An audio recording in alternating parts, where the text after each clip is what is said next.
The default path usually doesn't lead us in the best direction. It takes deliberate design and reflection, an intentional effort to really go in the direction that's going to serve your higher purpose. Hey guys, welcome to Creators Campfire. In this episode, I sit down with YouTuber, podcaster, and course creator August Bradley.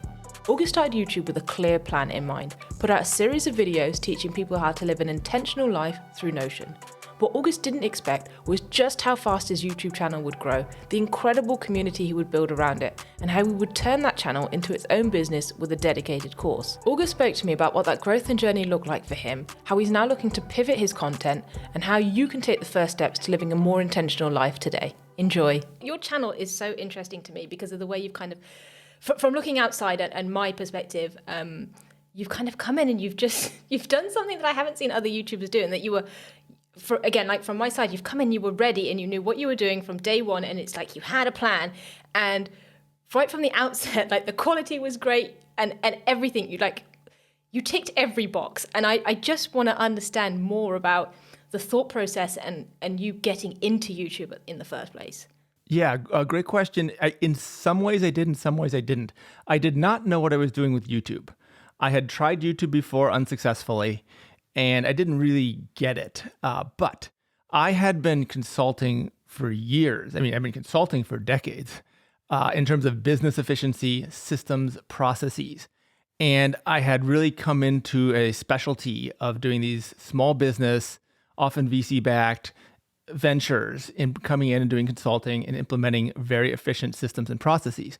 But what I was finding is that you could put the best systems in place for a small business, but these businesses were so intertwined with the lives of their founders and owners that if the owner's life was a mess, there's nothing you could do to the business. It would just be the owner's tornado of a world would just be having the company be the same way. So I started to actually then implement systems and processes and life efficiency for the owners and founders with the company, like the two in tandem. And that's when I really started developing this concept of a life operating system in conjunction with a business operating system. And I started refining that, and I was doing it more and more in my own life. And I was doing this before I discovered Notion. Notion is the platform that I implement these in today. But I discovered Notion, and it's like this was the perfect tool to do this with. And then suddenly, I'm not an engineer or a coder. I could suddenly form and craft my own SaaS application, which was inconceivable before. I was patching things together with duct tape and Zapier and, the whole dance with all those SaaS apps. And now I could form one cohesive, interconnected system. And I'm very big in systems thinking. There's so much you can create in terms of emergence from one comprehensive, well-designed, deeply integrated system than a bunch of siloed functions. So that was the thing. So I had this built for my own life and had done it for many, many clients. And I thought it'd be fun to share this. So I didn't know YouTube very well, and I still don't. But what I did know is this system, and I knew it worked. It worked incredibly well. I thought it'd be fun to share it. I thought it would be incredibly valuable to a wide range of people. And it just felt kind of a mission to share this thing that I was so excited about, and I knew would be valuable. So I came in with a clear plan on, I'm going to do these, I don't know how many episodes it'll take, but I'm going to lay out piece by piece this system. So my initial plan was to do 30 in 30 days. And that turned out to be a fantasy. That was just impossible. That was me not knowing YouTube. But I came in and said, I was doing about 2 a week for a while, and it slowed down to 1 a week eventually. But the whole game plan for the content was just very clear and systematic in presenting this comprehensive system piece by piece. So it was sort of like a Netflix series too. It wasn't individual standalone videos as everyone else in the Notion space and most people on YouTube do. But you watch one, and then you need to watch the next one because it's connected. And then this one, I missed this one. And the playlist in order, I have a playlist in order, became my primary path through my content. So it was kind of a unique situation. You said you didn't have too much of a plan, but you're right from your first video, unless there are some hidden that I can't see anymore. But right from your first video, it says, guys, I'm about to do this. Like, there is stuff coming. Hang around, sub. Like, I'm about to show you all of this cool stuff. But that's actually a funny story on the first 3 videos are about systems thinking. And it's called, at this time, the channel is called Notion Productivity because I wanted to make it clear this was a Notion channel. Also, I had seen the YouTube space and there was shockingly few YouTube channels on Notion, yet the demand for it was super high. This was back when I started. Now it's totally changed. Now it's just flooded with Notion content. But at the time, there were like 3 or 4 people doing Notion content on YouTube. But if you look at someone like Ollie who was doing it, or Thomas Frank, who had big channels for other purposes or productivity in general, and they'd periodically do a Notion one and it would spike. And so the ones that weren't dedicated to Notion, every Notion video would be this giant spike. And there were almost, maybe none, I don't recall exactly the time, few to no channels dedicated to Notion. And I'm like, but my whole life is run on Notion. This would be a great thing to share. So that seemed to be a natural fit as well. But my first few videos were about systems thinking, because to do Notion well, at least for a comprehensive system, you have to know how to design systems. And very few people know that. Systems thinking is a skill that runs contrary to what we're taught at school and to what we learn in the workplace. We learn to break things down into its components and study the independent components. And then the assumption is you combine them and you have the thing. But when you study systems thinking, you learn that there are properties that only exist with the integrated system, that don't exist in the component parts by themselves. And when you design an effective system, the whole thing is to get these emergent properties that don't exist in the individual components. So I wanted to introduce some theory of this concept, since it would then be fundamental to every single video I did. So I come out with these first 2 or 3 videos only on systems thinking, and I'm getting the comments. I know what's going to happen because I know what's coming after it, but I'm getting comments, this sucks, this is a Notion channel and you're not showing us your Notion system.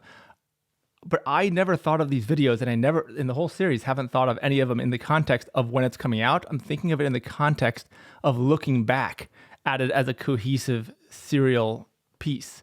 So I knew these would be really well placed, and you can't change the sequence really once you release them at the beginning. But I was getting heat for them at the beginning because they didn't make sense on their own. So it was a sort of funny start with all that blowback at the beginning. How does that impact you, like mindset wise, when you've done that and people are doing that? Because you're right, you have a plan, you have a plan, but that doesn't necessarily come across. And I guess when it was not the August Bradley channel, it was the Notion Productivity channel. Like, how does that impact you? And you were like, was this a mistake? Or is that kind of going through your head? Or are you like, hang on, I've got a plan, I'm okay? I knew it would be short-lived because I knew I'm coming out one every, 3 or 4 days. So we just had to get through a couple weeks. And then whoever knows how long of time people will be looking back at them. They still are to this day, about 2 years later. And it served the channel so well to have that foundation at the beginning part, because it just looked like I came in with a clear plan. Like, this thing isn't just random. This thing was designed. This was a course that was designed to convey in the right sequence, the right learning. So it was just a matter of waiting a few weeks. It wasn't that hard to wait, but it was just like, give me a chance, guys. I'm just getting this started. This is my 2nd or 3rd video on the channel. And they're like complaining about it not going fast enough. So it's kind of funny. Given that it was supposed to be a course, right? You have this idea, like 30 and 30 or like with that intention. Why YouTube and not another platform, like a Skillshare or something else? That was the other piece of why YouTube. I love making videos. One of my former lives, I've had many former lives. I had a very zigzaggy career. I've been all over the place, which is, I think, the best kind of career. I highly recommend it. But one of my former lives was I ran a production company for doing TV commercials. So first I was an advertising photographer. Then I became a DP, cinematographer for commercials, mostly, and music videos and brand films. And then I started a production company, and I was directing and producing TV commercials and music videos and brand films. So I had this deeply ingrained in my DNA, the craft of making, commercial films, and then periodically artistic films, fun films, personal projects. So I had the equipment, like way beyond what's appropriate for YouTube. And I loved using it, and I missed being on set. And my career had moved into this consulting and this systems operations consulting, but I missed the production. I loved it so much. I loved being on set. And so this was a way to get back to playing with my, film equipment. That makes a lot of sense, because I was like, damn, that production quality is insane.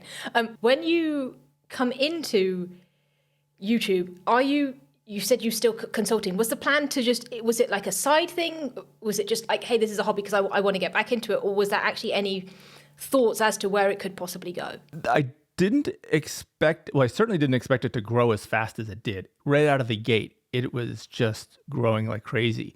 I did not expect that. There was more hunger for it. Even though I saw the opportunity in the Notion space, I was still doing something fairly niche. It was not all these little things that or even big things, but each video didn't work on its own to give you a skill. Each video gave you a piece of a much larger puzzle, which I saw as the bigger value, but I didn't think most people would want that. I thought it would be a unique group. And I'm teaching a specific system, not how to build a system in general in Notion, how to build the specific system that I had designed, which I call Pillars, Pipelines, and Vaults. It's often referred to as PPV. So I was creating my own niche for this unique system. And I was teaching all the little components that work together in it. So it still felt niche relative to everyone else who was doing broadly how to use Notion. So I thought that would be a constraint. It turned out not to be. It was and has been the fastest growing YouTube channel for Notion, aside from Notion's own channel. But I didn't expect that because it felt niche. Whereas a lot of the others, especially the ones that emerged, were very general and would be relevant to anyone in Notion.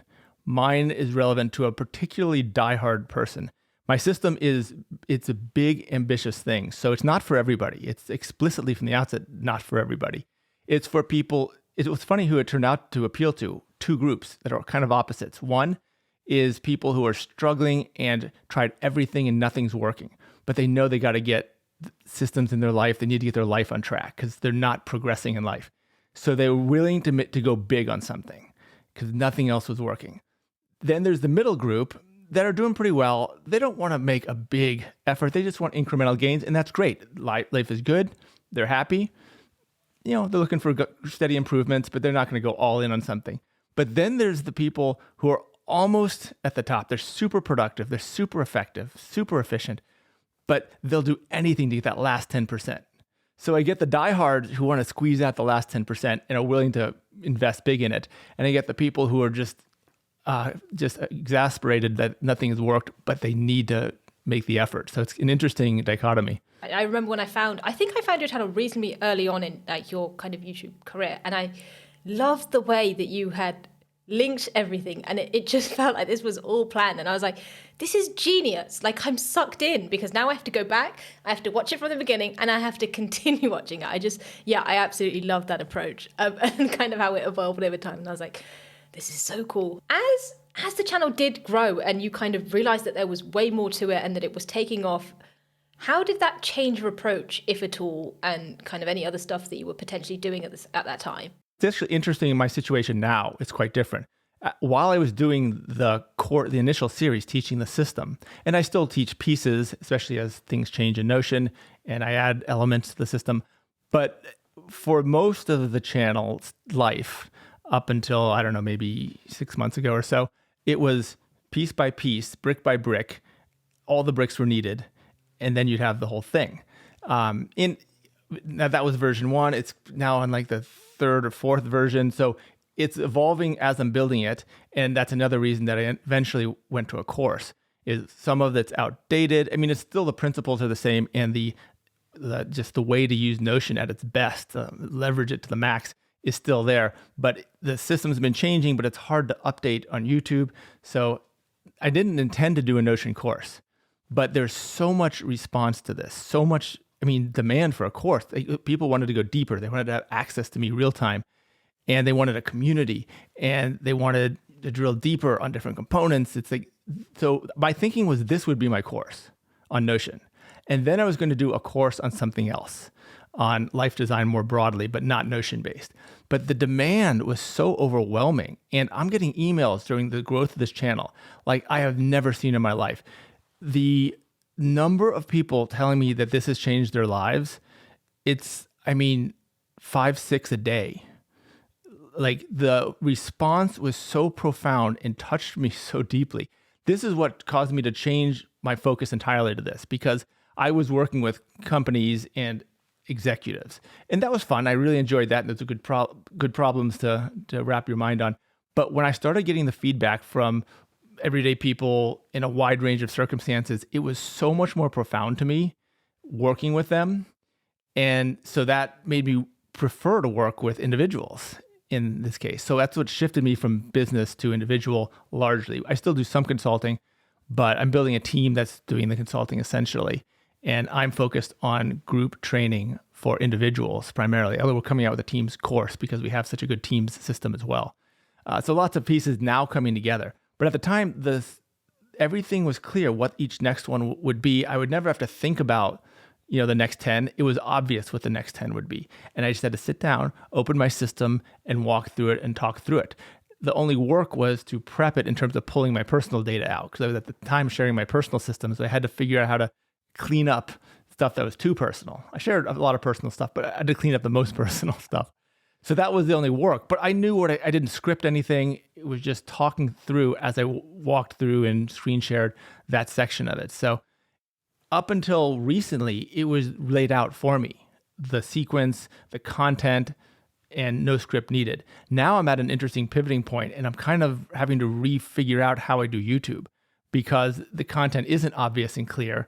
I'm branching off into a wider range of topics beyond Notion. We'll still bring in Notion and PPV elements mix, but I'm also talking more about the psychology and the human element of implementing a Pillars, Pipelines, and Vaults PPV system. Notion's just a part of it. It's the part that most people are focused on. It's the most tactile part, but just as important is the psychology, the habits, the behaviors, the discipline, the human element. And really, that is the more important part. So I'm excited to branch off into that, but that is a whole different level of preparation, research, more structured design going into it, and thinking more deliberately about what to map out, because it's not obvious what the next 10 are. So it's an interesting pivot now. I guess it kind of comes back to your first 3 videos where you were trying to explain the foundations, and you were like, hey guys, this is what you need to do it for. And everyone's like, no, I just need I think that people find that in general, right? They're just like, give me the answers. And then it's like, here are the answers. And they're like, now we need to know the why. Yes. It's like, okay, let's do it backwards then. But I also knew what they were asking for was coming in a tidal wave. Like they were going to get so much of that. It's like, don't worry, it's coming. Given that you had started YouTube as a hobby, and whilst you obviously had this plan, was there something in the back of your mind thinking that it could be monetized? And if not, where along the journey did that kind of come into play? Well, I was doing consulting already. So any visibility in this area or any way that I could convey expertise in this area, I knew would help my consulting practice. Like it couldn't fail, right? And I was not counting on AdSense. AdSense, I didn't even monetize for a year. Like I figured I want this to get out there. I want the lowest barrier.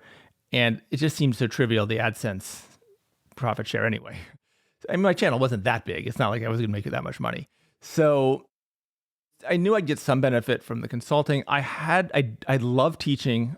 It's one of the most thrilling things that I do. In every stage of my zigzaggy career, I've had a teaching component.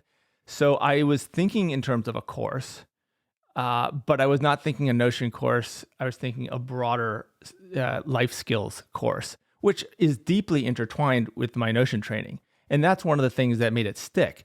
I would get this so often. People would come in because of the Notion feature or system segment, but the feedback was always, this is not a Notion course. This is a course on how to live your life as effectively as possible. And that's fundamentally what it was. It was just wrapped in a Notion context. Now we're moving beyond it and we're going to do more life that doesn't. So because that inevitably means only people using Notion as their platform are even going to give it a chance. So now it's all about that deeper life element, but Notion, it helped to be part of the Notion wave. Like Notion had a visibility, a hype that I can't think of that no other software has now. Other softwares come and then peak. Rome was exciting and then sort of dropped. Obsidian's the flavor of the moment, but Notion's the one that keeps going. And it's got because it's not like these other apps. The other apps are note-taking apps. Notion is not a note-taking app. It's not a task management app. It's a SaaS. It's a customize your own SaaS platform development app. It's a development app to make your own software. It is not, it has no point of view. You build the software you want. And that's fundamentally different from anything else we've seen before. And at the same time, we've seen systems and training on knowledge management and habits and task management and all these things, but nothing brought them all together because each of them had separate siloed software that you had to do them in. Notion was the first time that I saw that you could bring all of these things under one roof, have them speak to each other, inform each other, create that emergence. And that is what I was so excited about sharing, is how to bring all these together. And rather than taking a traditional system that was built for Evernote or was built for pen or paper, those are great, but the tools shape our thinking. And what's viable is, what we build into our systems is heavily influenced by what seems viable with the tools we're currently using. Notion gives so much more depth and optionality for interrelation in the design that something that was built for paper or Evernote is going to be limited. And I built this from the ground up, designed specifically for what Notion can do and what nothing else can do. So it had more capability than any system previously. And all the different parts spoke to each other, so it was holistic. So it was a lot of different elements that all came together at the perfect time, and it was enabled because of Notion's emergence. At what point did you decide that you needed to do a side course? So I know you said you had loads of demand and that was that, but why? Because again, when you started, you were saying, "Hey, I'm happy with doing YouTube versus something else." So what kind of changed? The discussion, the community that emerged around the YouTube channel also really took me off guard. The level of engagement was insane. The level of comments. At this point, I'm replying to every single comment. I'm in deep discussion with everybody. The level of comments relative to the view count was off the charts. It was just incredible how engaged everybody was. And the positivity of the discussion. YouTube, famous for its rough and tumble comment section, nothing negative. It was so growth-minded. It was so open-hearted. And so everybody was so generous in helping each other. The community that was forming around it was just inspiring to me. And there was this constant request for more and more structured. YouTube made it very hard. You can't update videos. You can't really sequence them properly. You can't the community is so limited. You've got the comments, but each is siloed under each video, which is a narrow topic. And so there was a demand for community coming together, and all these things sort of begged for a more feature-rich platform. And clearly there was a lot of demand for access to me. And as the channel was growing and the number of people engaged was growing, I was hitting a limit. It was taking so much time to engage in all the comments. So I needed to have some kind of bar so that those who are most interested, really willing to invest in themselves and invest in a community together, could get more of me. And I could be more directly available in coaching and guiding in sort of a group capacity. But that's very effective. In fact, it's in many ways more effective than one-on-one because you're learning from each other and questions that you never thought to ask are being asked by others. And others are chiming in. I don't have all the answers. Others in the community are chiming into the same discussions. So a course platform facilitates that so much better than can be done on YouTube. And there's just the need for constant updating, the need for new and broader materials. So it all came together. And clearly the explicit request for it over and over and over again for the course. It's I can take a hint, So basically I did what I was going to do for the course, but I just kept it Notion-based. Because that was, it just let me do more with the implementation than a platform agnostic version. Why do you think the community around your channel and kind of your content was so good and had been embraced so much? Part of it is that I wasn't just teaching how to use Notion. I was sharing decades of life experience of struggles and failures and successes. I'm older than the average YouTuber, so I've had more wins and losses and efforts out there. So I was sharing a deep reservoir, and I've had some really challenging periods in life, extreme health crises that I've overcome. I've launched a lot of businesses. Some were spectacular failures, and a few were, thrilling successes. So having gone through the business and the life side, and of course we all go through family and friends, and I had a lot to share in terms of life experience, and that the system was entirely informed by that. So as I'm explaining how things work in the system, I'm talking about how this ties deeply and profoundly to life experience and how life experience informs everything we're designing in the system. So I think that was helpful. And that's the feedback I constantly got was, I came here to learn about Notion, but this is way more about life than it is about Notion. So that resonated deeply. And I was solving a real pain point. Like, life is hard and complicated. It's hard to stay on track. It's hard to do the things, just the things we commit to ourselves. It's hard to live up to those commitments to ourselves. Like, that should be so easy, right? And the little things that seem so easy, most of us, myself included, weren't doing it right. Like, we could tell it wasn't working. The reason I built the system is because I was struggling in life. Like, the people who build systems like this aren't the people that everything is just effortless and naturals at discipline and organization. I built the system because I was struggling. I had those problems. And so I built guardrails and a thing that would guide me in the right path, that would bring the clarity I needed to make good judgments and good decisions. So I think my experience resonated. The life complexity that's woven into the practical, tactical aspects was clear and obvious, and that it connected everything. So it solves the whole problem. It doesn't solve pieces, which is what most, training does. It's knowledge management, habits, whatever. This ties it all together, and it brings best practices from many other amazing thinkers, brilliant people.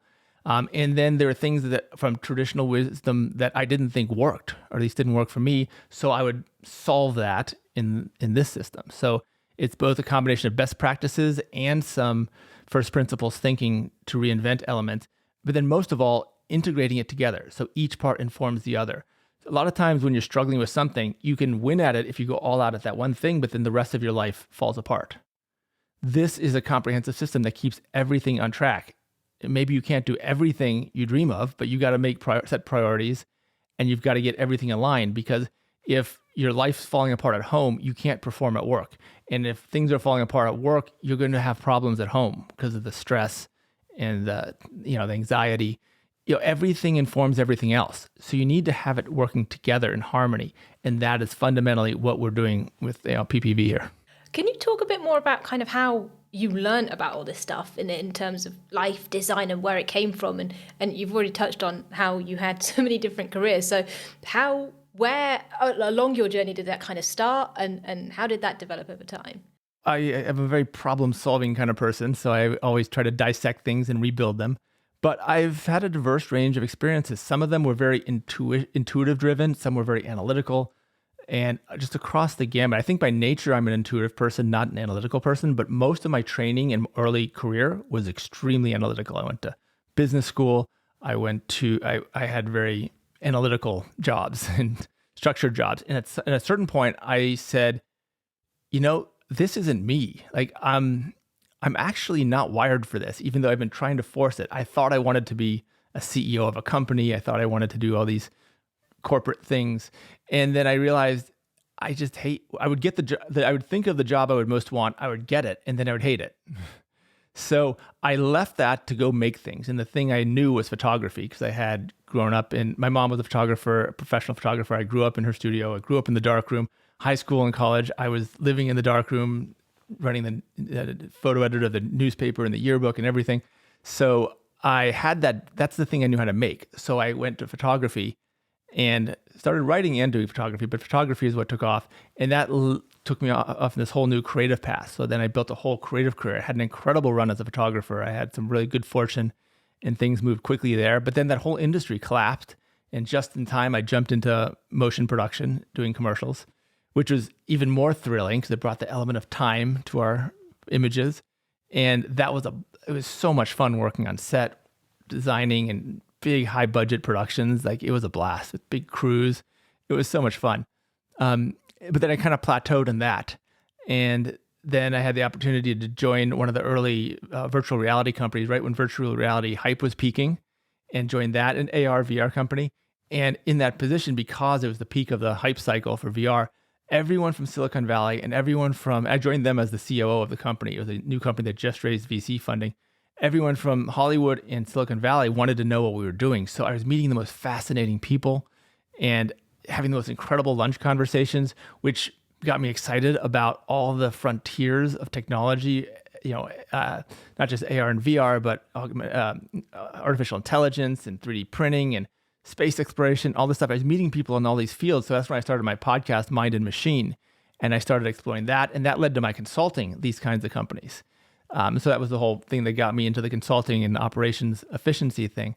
But all of these experiences and the struggles and the optimism and excitement of them blends together. And they were just, and then I had a severe health crisis that was, life-threatening. And I was spent like a year and a half in doing physical rehab to be able to walk again. So overcoming that was an incredible life lesson and a profound journey. Like I never thought I'd be able to live a normal life again in terms of physical activity. Yet I overcame all that and it really surprised the doctors even. So that was something I'm proud of, but also just so deeply informative in terms of how I approach life now, that you can overcome the odds, it's not about who you are or what you are, it's about who you're becoming and what you're becoming. The question is always, who am I becoming? How do I want to shape that journey? We have so much influence over the trajectory of our lives, but so few people realize it, and so few people put much effort in shaping that trajectory. But we have so much influence, not total control, but heavy influence. And if we apply this intentional design to it, we can form lives that are just incredibly rich and rewarding, but it takes serious effort to do so. And so that informed this system, it informed my YouTube channel, it informs everything I do now. And I help people discover that and then do it. Firstly, fascinating career, and I think I could speak to you for hours about all of that stuff. But just touching on the last thing, where do you get that mindset to put the effort in? Because I think that's what a lot of people struggle with. I look at myself, I'm an incredibly lazy person, and I'm like, oh, effort. Oh, do I really want this? So, where does that come from, and where do you differentiate what to put effort into versus not? Or to you, is there not a distinction? Actually, you just put effort into whatever you do. It's somewhat second nature. I've had such a wide range of experiences, both highs and lows, and I've tasted how amazing it is up at the peaks. I've tasted that, and I want to taste it again. I want to reach that again. So I aspire for that. At the same time, it's one thing to dream, and we typically don't put the massive effort in to accomplish our dreams. Part of the way of doing it is realizing that there's a minimum standard we hold ourselves to.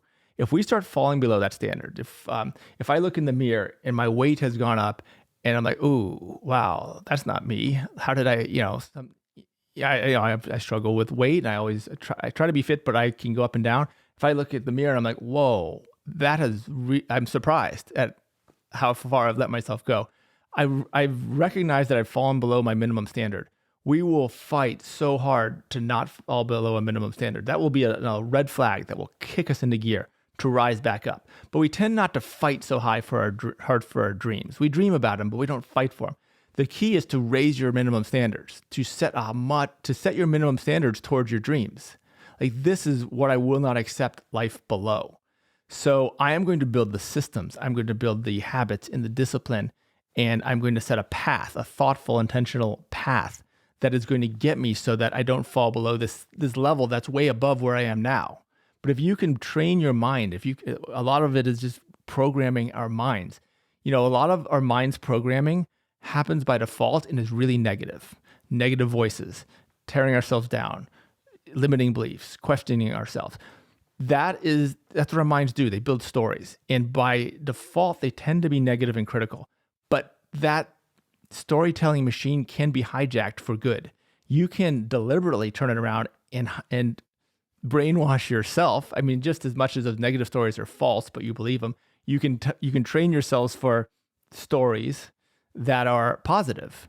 And to the extent you can do it long enough that you believe it and you set that as your new minimum standard, you wire your brain differently, then you will rise up and not fall below that new higher standard. The key is to set minimum standards higher, not just dream about one day maybes, So fundamentally, that's the game. And I realized that because when I had my health crisis, when I have failed in undertakings, whether they're business or personal life ones, I saw that I was below my minimum standard, and I was really unhappy with myself for letting myself fall.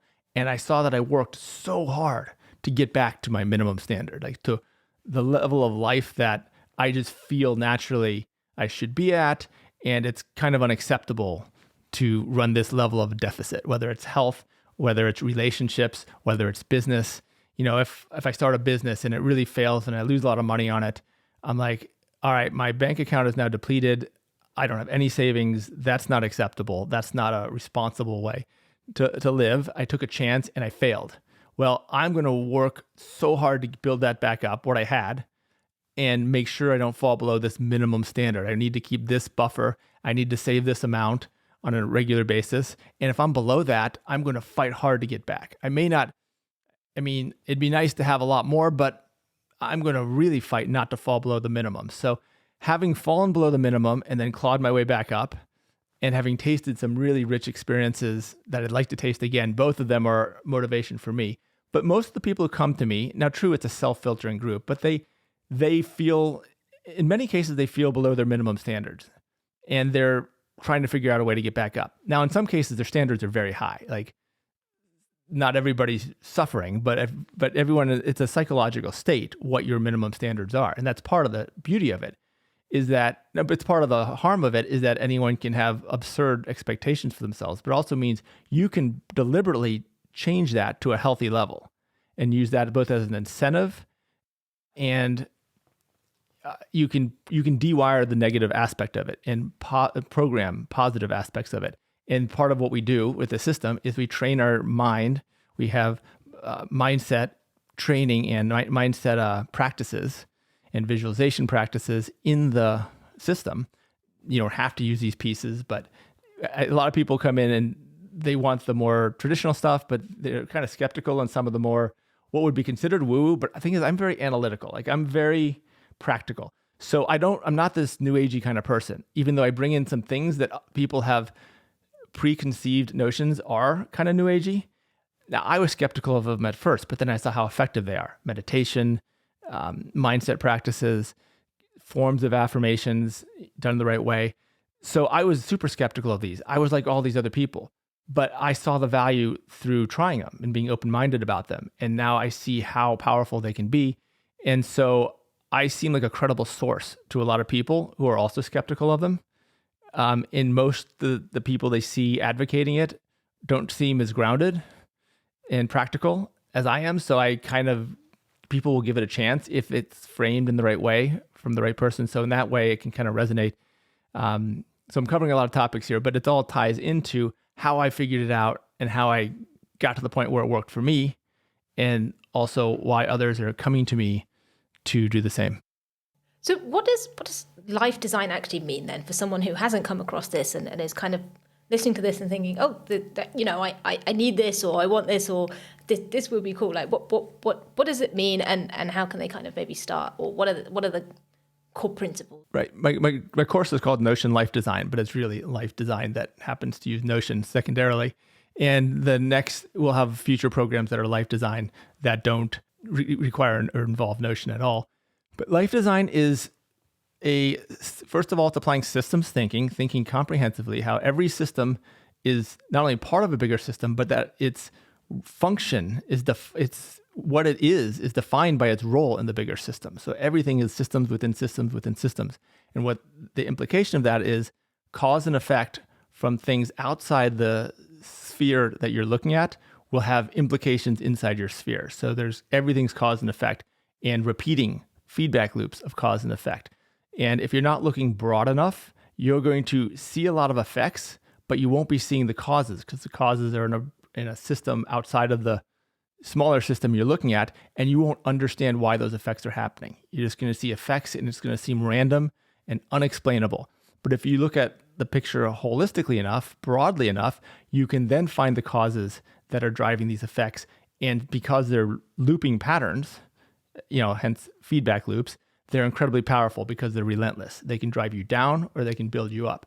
So life design is looking comprehensively at your life where you want to be and how you can build the feedback loops that will build you up, and how you can identify the negative ones so you can break them.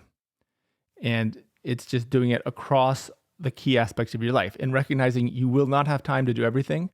You cannot make everything a priority. So you have to decide what really matters to you. You have to identify your highest values. You have to identify what gives life meaning to you. And you have to narrow it down and really pick what, at the core of it, is worth spending your limited time on.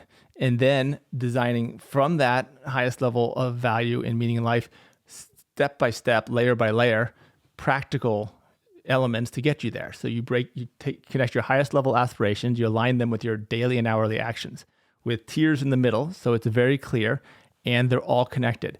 So you've got your value goals. So the goals that are touch your values. Then you have practical outcome goals, which are goals that are measurable and trackable, but they are designed to fulfill your value goals.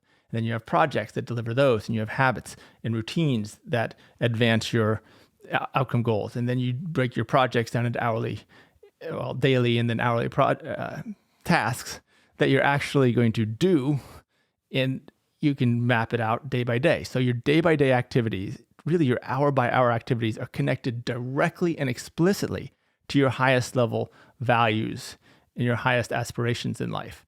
And there's just total clarity that if it doesn't serve one of your highest values in life, then it's not worth taking on as a new project or a new initiative. We take on so many things without thinking about, is this really what I want to spend my limited time on?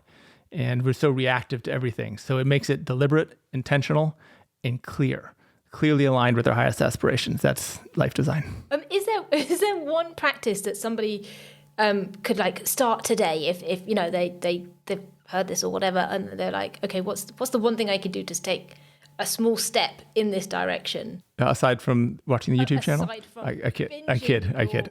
Your channel. That's hard to answer because it's going to vary from person to person. It kind of depends where you are. You know what I mean? People are at very different states in organizing and getting clarity in their life.